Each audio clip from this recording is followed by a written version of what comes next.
দোকান তো খোলা হয় সকাল 7টায়। আমি খুলি না, মামসোনার ড্যাডিই খোলে। আমি একটু দেরিতেই উঠি।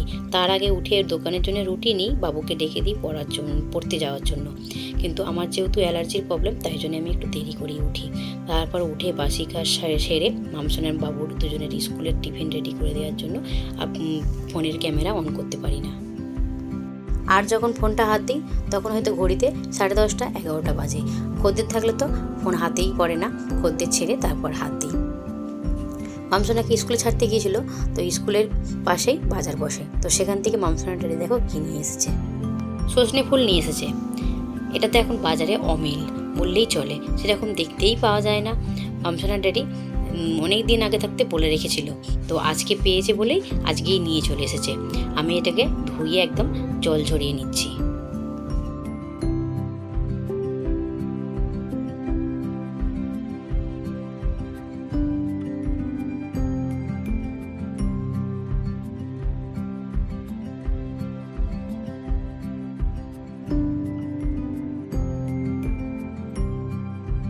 জানি না এখন কী যে হয়েছে, কিছুই আর মনে থাকে না। কালকে বাবু বলেছিল মা ছোলা ভিজিয়ে দিও, খাবো সকালবেলা। তো ছোলা ভিজিয়েছিলাম, সাথে কিশমিশ আর আমন্ডস ভিজিয়েছিলাম। ওদেরকে যে সকালবেলা খেতে দেবো আমার সে আর মনে নেই। আজকে আর মামসোনাকে স্কুলে পাঠাইনি, মামসোনাকে বাড়িতেই রেখে দিয়েছি। বাবু স্কুলে গেছে। মামসোনাকে বাড়িতে রাখার কারণ হচ্ছে মামসোনার আজকে প্রোগ্রাম আছে। আমি এরকম করি না, সন্ধ্যেবেলা প্রোগ্রাম থাকলেও ওকে স্কুলে পাঠাই।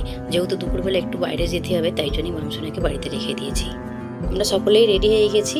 মামসোনার ড্যাডি, বাবু স্কুল থেকে এসে যাবে, আর আমি এই যে শাড়ি পরেছি। শাড়ি পরেতে আমাকে কেমন লাগছে বন্ধুরা তোমরা জানিও। শাড়ি পরতে ভালো লাগে, আসলে দোকানে বসতে হয়, তো তাই জন্য শাড়িটা সেরকম পরি না। এখন সন্ধ্যাবেলা মামসোনা নাচের অনুষ্ঠানে, আজকে মামসোনার 2টো নাচ আছে। মামসোনা গ্রুপেই নাচ করবে, আর নাচো মা গানের প্রথম নাচটা হবে, তাই জন্য মামসোনা এইভাবে রেডি হয়েছে। মামসোনাকে কেমন লাগছে তোমরা বলো। আজকের অনুষ্ঠানটি ছিল বসিরহাট ডন্ডিহাট বাজারের থেকে কিছুটা ভেতরে। জায়গাটা ঠিক নাম আমি জানি না, কিন্তু এখানে এসে ভীষণই ভালো লাগছিল।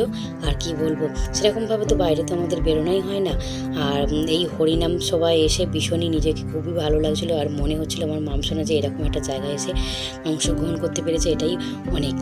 আর সাথে সাথে কি তা এখানে অন্ন সেবারও আয়োজন ছিল, আর এই দাদা ভাইদেরও ভীষণ ভালো ব্যবহার পেয়েছি।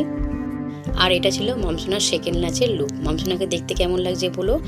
আর মামসোনার ক্লাস থেকেই আমরা গিয়েছিলাম, মধুছন্দা নৃত্য গোষ্ঠী থেকে অনেকেই অংশগ্রহণ করেছে। মামসোনার অনুষ্ঠান শেষ করে ওখানেই অন্নসেবার আয়োজন ছিল, তো ওখান থেকে অন্নসেবা করে আর আমরা এই যে বাড়ি যাচ্ছি। ঘড়িতে এখন ওই 1:45 মতো বাজে। বন্ধুরা তোমরা সকলে মিলে আশীর্বাদ করো মামসোনা যেন এইভাবে আগে এগিয়ে যেতে পারে। আর এখানেই ভিডিওটা শেষ করছি, সকলেই ভালো থেকো।